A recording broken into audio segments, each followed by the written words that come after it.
Assalamu alaikum wa rahmatullahi wa barakatuh. Welcome, dear respected viewers, to another episode of our school's What is Missing. Now in this episode we're going to be talking about the role of action plans and what they can play throughout our lives as students and throughout our schools. And many of us are so keen to rush and get on and achieve, yet it seems we haven't done the planning process which is necessary to take us those steps forward and lead us to success. With me in the studio, of course, is Dr. Mamdouh Mohammed. Assalamu alaikum wa rahmatullahi wa barakatuh to you, Doctor. Can you tell us a little bit about action plans themselves? It should be pretty clear to most of the viewers what you mean, but can you be a bit more precise? Okay.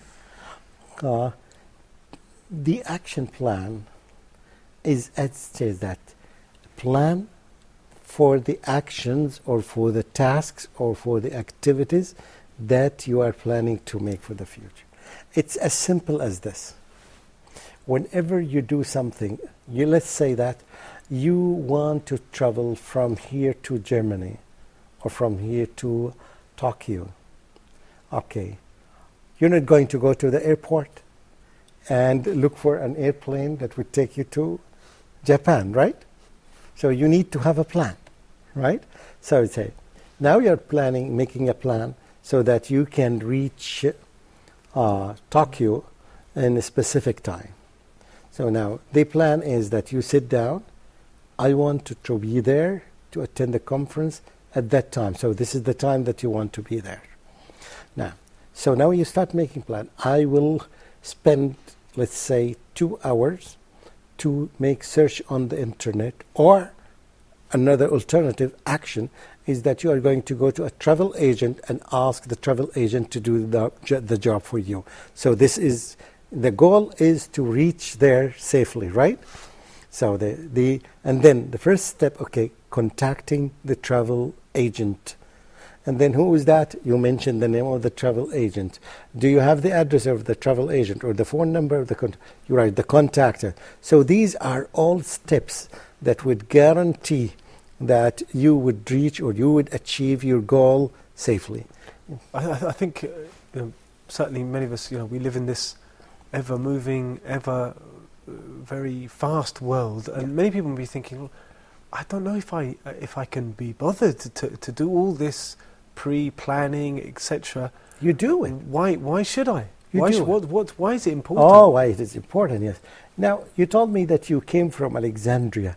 You just went to the station and they told you that there is no train now, and you waited there for 3 hours. You lost 3 hours from your life because you did not make the right plan.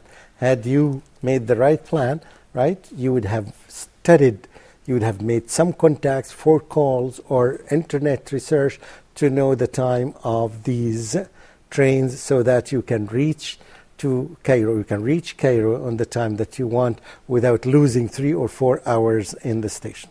So we're talking about efficiency. Of course. You save time, you get accurate outcomes and results, you achieve a lot of things without plan. You go like a blind person in a desert and he wants to reach his house. So what we're saying is it's a crucial factor in achieving. And for everyone, not just for the school. For the school, for the teacher. That's why we say lesson plan. The lesson plan is planning for the lesson. What would I do in the beginning? How can I measure the assessment of the students? What are the things that I'm going to teach? Am I making a balance between the skills and the content that I'm teaching? So all these issues, when you plan for them, you know what you're doing. That's why when you go to a classroom and see a teacher teaching, you would immediately know that he or she is professional. Just from staying there 10, 12 minutes. You don't need to spend the whole time in the classroom in order to decide that. So actions plans are very important. And this is one of the things that we advise parents to look into when they visit a school. Okay, so before we go into using action plans and seeing how they're applied, etc., many people might be thinking, well, look, early Muslims what did they have any idea of a so-called action plan? Have you got anything that shows us that they did? Yeah, many. For example, the hijrah of the Prophet sallallahu alaihi wasallam. The Prophet sallallahu alaihi wasallam planned very well for the hijrah, the migration. So, for example, he sent the companions before he went. And because he was chased by his enemies. What he did a plan to, divert their focus on him. So he went, instead of going to the north, he went to the south first, so they thought that he would never go to that place. And then he sent some people, he selected the best person who would know the desert and the road to Medina. He selected him and he hired him to be with him. So he took all these actions and he made all these tasks, and of course he to guarantee that the outcome that he would reach Medina safe. And of course he also put Ali ibn Abi Talib, he put him in his place as part of the plan. So all these are plans. So that's what you will find, that, for example, the Prophet ﷺ will tell you to make plan every time. He will say that اعمل لدنياك كأنك تعيش أبدا. Plan for your life as if you are going to live here forever. So this will tell you that you plan ahead 50 years, 100 years, whatever number plan. And at the same time, he taught us to plan for later life as if we are going to die tomorrow. And he gave you, the time to think, okay, how can I do these two together? It's very difficult to make the balance here between the two planning, and which is another type of planning and thinking. So planning was essential not only in the life of the Prophet ﷺ and his companions, it is essential for the life of any human being. Any human being needs to plan, and this is the difference between two people who leave their houses and want to reach some place. One of them was planning, and the other one didn't do the planning. You can see, you can expect the outcome. And I think there was Umar bin Khattab said that the best plan is the one that has been planned itself thoroughly. I think that's something like that. Something around that. You will find this is very common among the companions in their statements, and of course, they are the product of the Prophet ﷺ. So, planning. Here is the action plan. What is the plan of this school to improve? When you go to try to find a place for your son, this is your dearest son. You want to find a place that really plans. They are not working haphazardly or randomly. Okay, let's talk about the elements of a successful plan. We've talked about the importance of obviously planning. Now we've got to talk about the effective planning and what are the elements of a successful plan. Okay. Can you give us there a are some framework components, here? definitely. There may be slight changes in them. However, there are main components of it. For example, you put the goal or the target, and you put beside it is the tasks that you are going to do to achieve this. And you put the person who is responsible for what, or who does what, who is in charge of this, and what exactly he or she wants to do, and then the outcome of this. So these are the main components of it. Goals, tasks, people who are responsible to implement this. It can be one person, it can be a group of people. Then the time frame, or first what they are going to do, and then the time frame that they are going to achieve. Are they going to achieve it in 2 weeks, or 2 years, or 1 month, or whatever period? The time frame, and then the outcome. What would the outcome be? You have the goal. Usually, the result is the outcome is the goal. So is this this usually in the plan anyway? In the goal is the same as the outcome. Usually, you're targeting for that. But then obviously on reflection, perhaps then the two there may be differ. slight difference here, but this is basically the main components of any successful action plan, with little modification depending on the situation itself. You need to see something like this, but what's more importantly is not to see the plan, the well-written plan. you need to see proofs that they are doing this. Well, this is what I wanted to ask you as well. In other words, the plan in action, not the action plan. Exactly. No, you need to see the plan in action. How do we ensure, one of my, actually I know my weaknesses, probably my wife will tell me, is that I've got great plans. That's great. I've always making a lot of plans, but actually achieving those and getting them through, what is the key to making sure that those plans are implemented and they result in the place that you want to be? What I understood from you is that perhaps, I'm just guessing, you need to elaborate on this. I'm guessing that you're missing the time frame. When you plan, you should have the time frame. I need to achieve this by this quality, through those people, in such a time. So if you have this issue of time, perhaps you're missing it.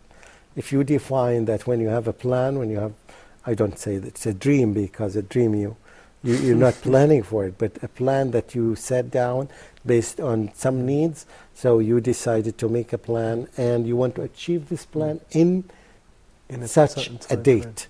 Or such a time. So how important? Okay, so time is obviously important to make sure we give limits to the task, and each task obviously relates to the next one. Who's doing the task? Who's doing it? How do we delegate? What's the secret to delegation here? This is it.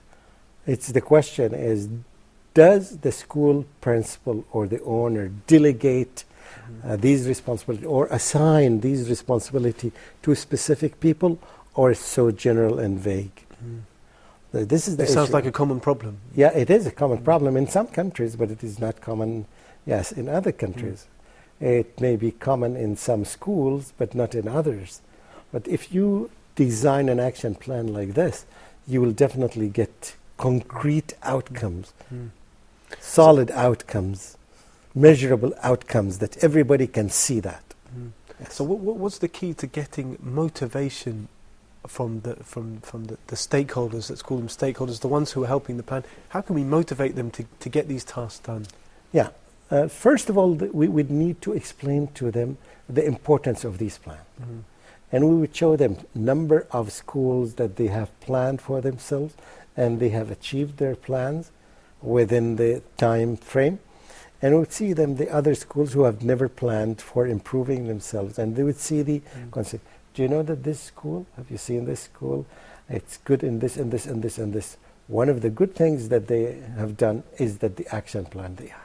It's so accurate, so specific, so realistic, because in time frame you can say that I'm going to achieve this in 1 month. I'm going to recruit 25 teachers in 1 month. It's a dream, it's not a plan, right?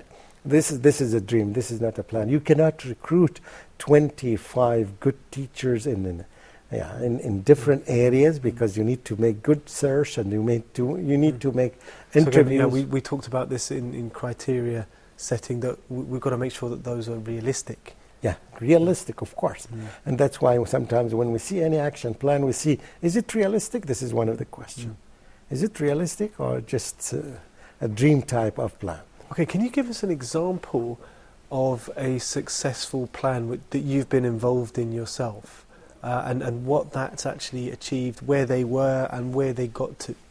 And in fact, I wouldn't specify a specific thing or talk about my personal experience, but I do this even on my personal level. Yeah, when I try to move, for example, when I moved from Indonesia to the USA with my family, it's a very long trip. It needed a lot of preparation for us, so I had a plan. Yes, what should be done, how we're going to move even to the airport, what I'm going to do with my furniture. Am I going to take everything or to leave some of the things? Okay, what schools are my children going to join? What certificates do we need? What are the papers and the documents that we need to prepare before we go there? So I tried to put a list of everything that we needed to do in order to reach there. Without being specific to any particular school, can you give us an example, a general example of how a school has done that? I think all the good schools, they do that. They just sit in the beginning of every year they study what happened last year, and they try to come up with the ways of improving their school. So they try to put a plan. Some schools would say that this is our plan for 2 years, the coming 2 years. Some schools say that this is our plan for the coming 5 years, and some would go further than this or not. Even I've heard that in one Japanese company, they put a plan for 125 years. Wow, very nice. Yeah. I'm just going to stop you there. Doctor, thank you very much for your time. We'll be back shortly. Short break. Dr. Mamdouh will still be with us. We will see you then.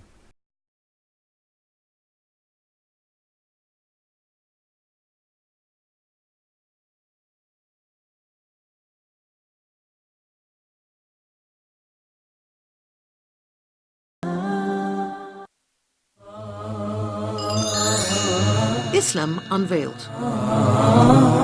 Who is God?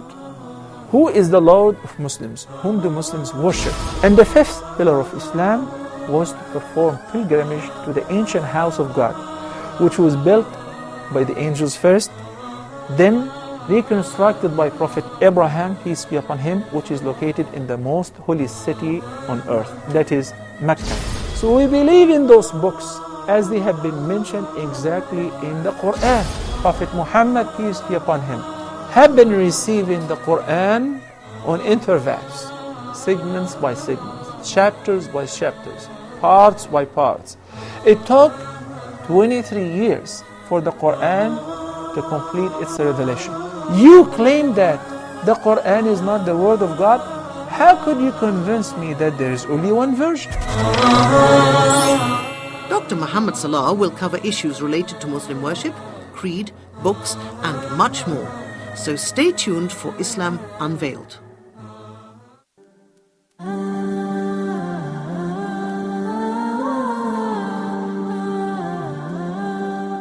Assalamu alaikum wa rahmatullahi wa barakatuh. Welcome back to our episode of Our Schools, What is Missing. Just before the break, we were discussing various issues around action plans. And we were discussing the elements of a successful plan. We said that it's very important there's certain elements that don't change, and obviously you have to apply this plan to specific situations. Doctor, what is the evidence and what's the results of a successful plan, both on the students and on the teachers? How does this make them feel, and what is the feeling there, and what do you see in the results? The results, of course, are the outcome. You see the outcome of the students, yes, which are the students, their achievement, their results of their exam internationally. When you compare them internationally, you would find that they are having a good rank internationally. This is quite common in saying that this school would graduate. For example, I give you two scenarios, scenario A and scenario B. You go to one school, and you find that the results of, there are 3 graduates of this school. They are the top 3 students in that city. 3 of them. And you're directly relating that to the planning here. But just let me explain this, and then you will decide yourself. However, 95% of the students graduate with an acceptable level.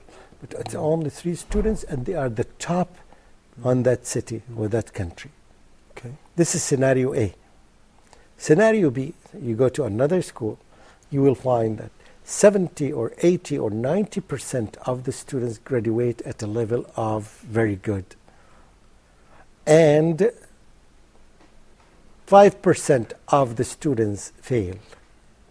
Now you have these 2 scenarios. Which scenario is better? Scenario A or scenario B? I'd like to get an answer, to elicit an answer from you. Well, I think scenario B is as a teacher or headmaster. Wonderful. Scenario B tells us the answer. It's 90% of the students are very good. So this is the work of the school. But this school, when you say that 3 students are on the top of the world, it's the work of the students or their parents or other facts. It's not the work of the school. This scenario is the work of the school, is the outcome of the school, because we're talking about 90% of the students are achieving this.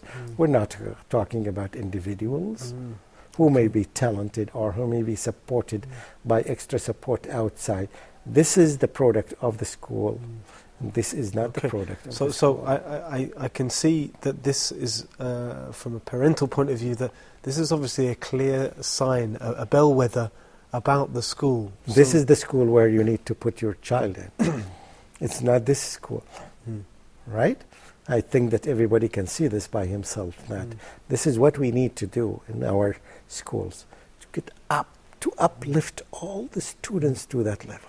So we don't actually need to look at the plan, although we probably need to look at when you first time to visit the school, you need to look at a number of things. One of the things, you need to see the brochures where the vision and the mission are. So you need to, okay, is this what you want for your child or not? If you decide that this is really okay and sounds very promising and you like it and it maintains the fitrah of your child, that's what they say. Well, I think this is the issue, isn't it? Because exactly what I was saying, this is what they say. You read a lot of nice Very good. You English read nice language. This is step number 1. Don't be deceived. You go to step number 2. You go there, you meet the principal or his assistant, whoever is responsible, or sometimes it's the social worker. Okay, I need to do this. I need to have a look at the action plan of the school. I need to make some observation in classrooms to see the teachers teaching, and I need to meet with some teachers, and I need to meet with some students. And you take me around the school. So you need to make some steps. After you've been fascinated by the nice, wonderful, glossy brochures, you need to see the action. Now you go and see, they will show you the action plan. Now you take a copy of it if it is permissible, and most of the schools would welcome that because you are a new customer, so they want to to satisfy you, to please you. So you get a copy of it, and after listening to all these details that we talked about it, now you became an expert, perhaps more expert than other schools. So you look at it and you see how realistic it is. You see how accurate and precise it was written, and it has all the components of a successful action plan. So this is wonderful. Now you have the glossy brochure, wonderful. You have a nice action plan. You need to see action in action, the plan in action. You need to see that. Okay. It says that we make, for example, 3 workshops for teachers, all the teachers around the school every year. Well, that's something I think I'd be concerned about myself. So you take this one, and then let's say that you met with some teachers and you talk to the teachers about many things. One of them, when was the last time that you got a workshop here? And the teacher said that the last time was 7 years back. Now this is the first question mark. You start doubting that this action plan is in action. It's a plan, but it is not in action. Okay, so you're saying meet the teachers. So of course. We look at the results. This is your child. This the dearest thing that you have. So you want to select the best for your child. So you meet with the teachers, even you meet with the students, right? You meet with the principals in order to verify, is this action plan reality or it's unreal thing? It's just some papers written to get the money of new customers, right? And from this, by now, I think by knowing all these details, you are an expert. You can really judge a school. And then when you go to classrooms and you see, we talked about the qualities of the good teachers. We talked about teaching strategies. We talked about cooperative learning and collaborative learning. And we talked about many things, and I'm quite sure that with this information in your background, you can go there and see the teachers, what they're doing. And to see some schools, some good schools, when you go and they would allow you to attend for some teachers, they would give you evaluation sheet for the teacher. And they would take this. Of course, you're not doing it by yourself, but you have some criteria to follow and see, is the teacher doing these criteria or not? Yeah. But now you became an expert when you see this sheet that has all these items that you are evaluating the teacher accordingly. You know that from these items you would know that whether this is a good school or not. Okay. Now going back to actual action plans and implementation, this has obviously started at the top. We've started at the top in the action plan for the school. How can we ensure that teachers and students themselves are planning themselves? And obviously teachers, that's probably, it's probably well sort of kept up. What about students themselves? There must be some emphasis on students themselves planning. No doubt about that. That's why some schools would make some workshops for the students and some orientation for the students. For example, to give them some teaching about study tips. How do you study? How do you review before the exam? How do you prepare yourself for this? And they would all the time provide the students with these things. Not only that, they would request that students who have gone through previous years, they would ask them to come and show and share their experience. So they are their colleagues, but they are in higher grades than them. So they would ask. So now it's not fake. It's the other students who graduated, and now they are telling their stories and their experience with the school and how they prepared for study and how they planned. And this would give really the students the confidence. Yes. Okay, thank you very much, Doctor. We will finish the show there. Some excellent tips from Dr. Mamdouh in choosing a school for your children, and perhaps from some general advice in our lives as well. We thank you very much again. We thank you, dear viewers. We look forward to seeing you again. Assalamu alaikum wa rahmatullahi wa barakatuh.